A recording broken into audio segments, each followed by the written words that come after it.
Welcome to this video on resources in BPMN. What if we want to model who does what? What if we want to model interaction between people within an organization? Sounds pretty critical, right? That's why you need resources. Resources come in two flavors in BPMN. Pools, which model an organization and look like this, and lanes, which model departments or roles within an organization and look like this. We can subdivide roles and lanes into sublanes and we can nest them. So for instance, role 2 is now nested.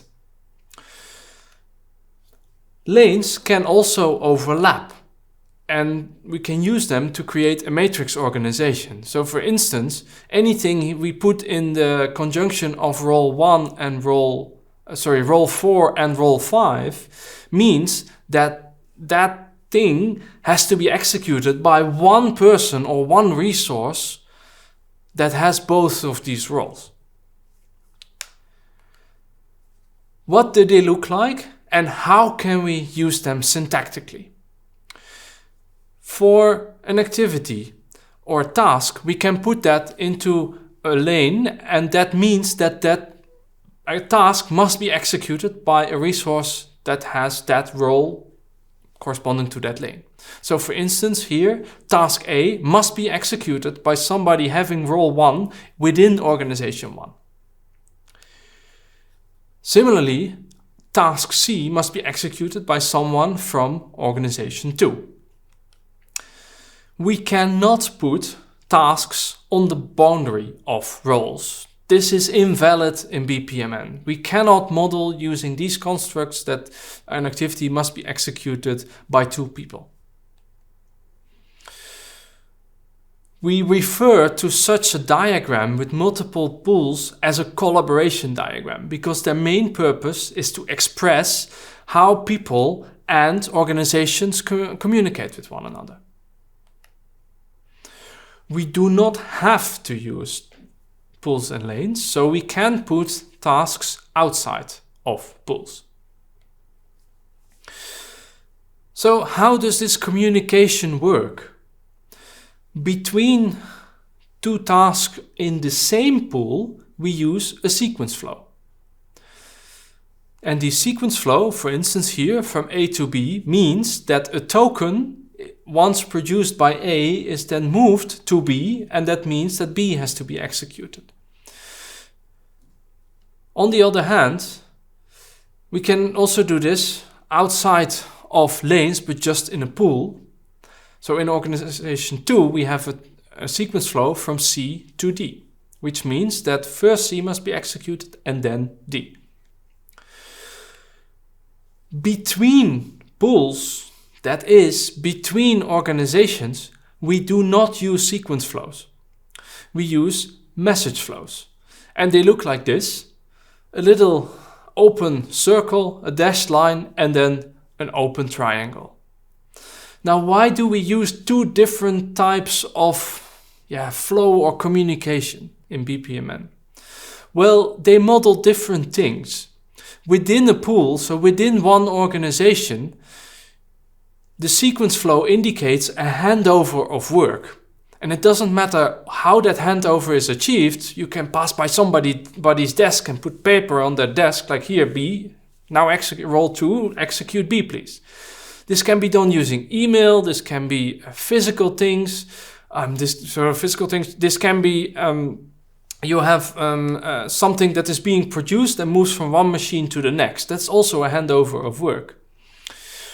However, this is within one organization.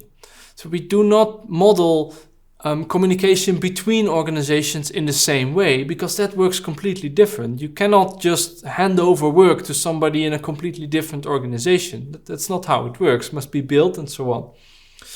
So there we use message flows. And message flows can indicate a lot of things, from physical to digital to forms to papers, but always between pools.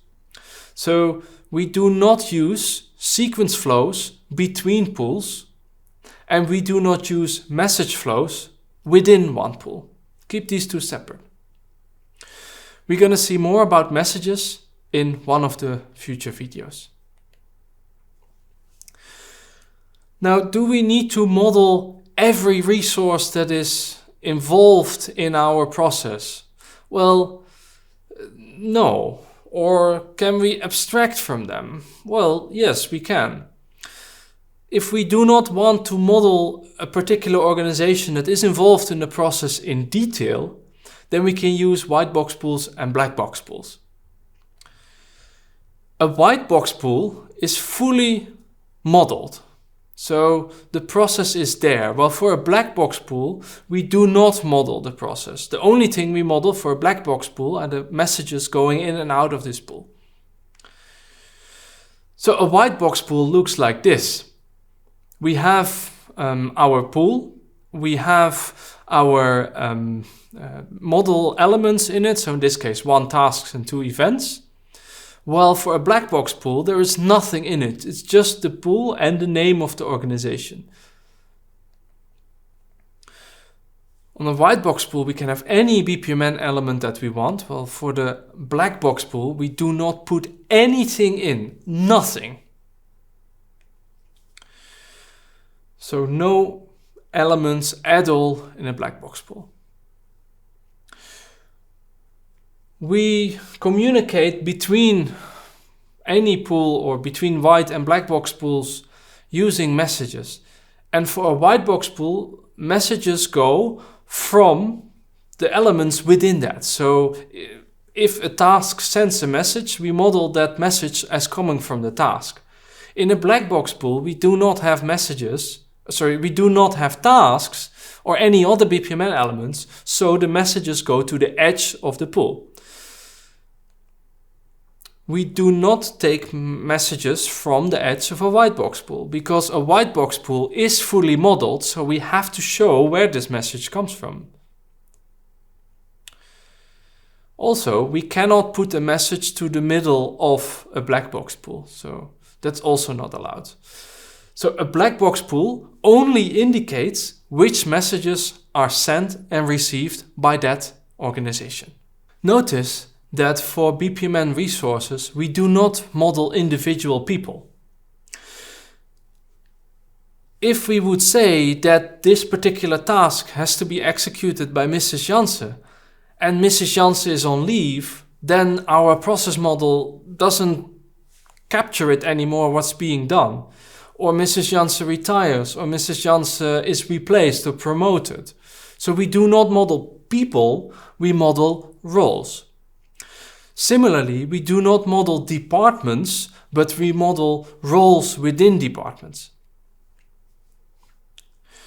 We model all active resources, but not passive resources.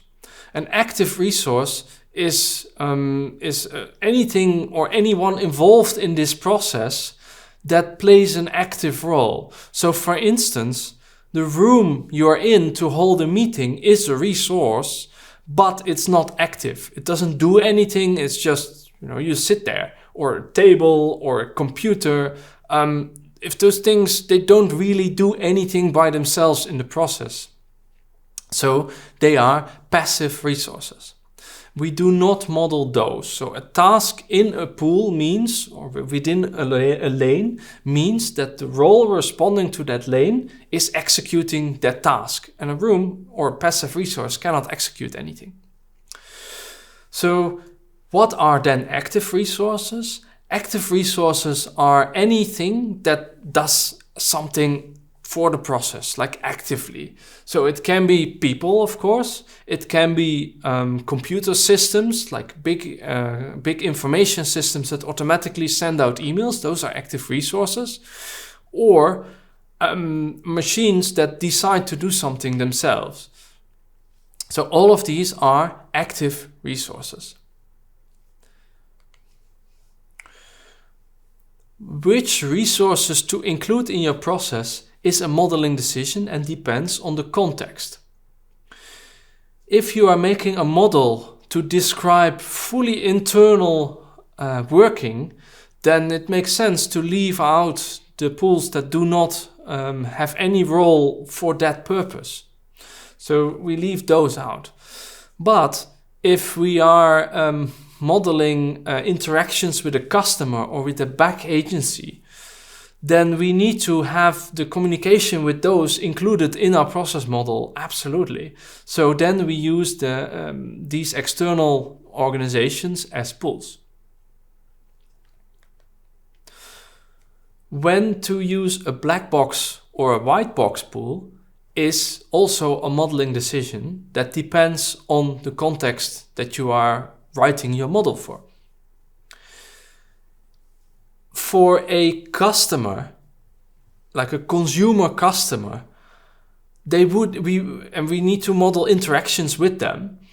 But do we really need to know what is going on in the mind of that customer, or how that customer comes to a decision, or which steps that customer takes in order to send us a message? Typically not. So, and are they even following a business process? Well, most cases not. So those actors or resources we model as black pools, because we need them in order to send and receive messages from them, but we don't want to be bothered with what's going on in them. It's not relevant for a purpose, so we can make them black pools. On the other hand, if we are making a model to better align the processes of two organizations with one another, then absolutely we want two white box pools and model them both in full, otherwise we cannot optimize them. Let's look at an example. In this piece of text we have a seller that is shipping goods. How do we find the resources? Well, if we simply read through the text, we see that the main actor here is a seller. So we create a pool called seller. This seller has a role, and that is the sales department. Now, I already mentioned that we do not model departments, but we model roles. It's a subtle difference, but we model all the roles that have to do with sales. And it's merely a coincidence that they're all grouped together in the sales department. But please keep in mind, we model roles, not departments. So let's model our sales department, our roles within the sales department using a lane. On the other hand, we have tasks that are involved with the warehouse and distribution department. So these roles that are executing those tasks, we can model them again as a lane within the seller's organization. Then lastly, we have an ERP system. And the ERP system here has an active role. So we model it as a lane within the warehouse and distribution role set. This wraps up our resource model for this particular case. If we then put in all the tasks, then it looks like this. So we simply put all the tasks that we get from the text in their right lane, and then we have a collaboration diagram. Notice that here also a customer is involved, modeled as a black pool. This wraps up the resource perspective of the BPMN language. We've seen how to model pools and lanes. Pools for organizations, lanes for roles within that organization, and they can be nested or put in a matrix structure. We've seen how to model abstracted pools. So we do not model these so-called black box pools, but rather model them as pools without anything in it. We've seen an initial stage of messages, and I've shown you an example of how to model them with them.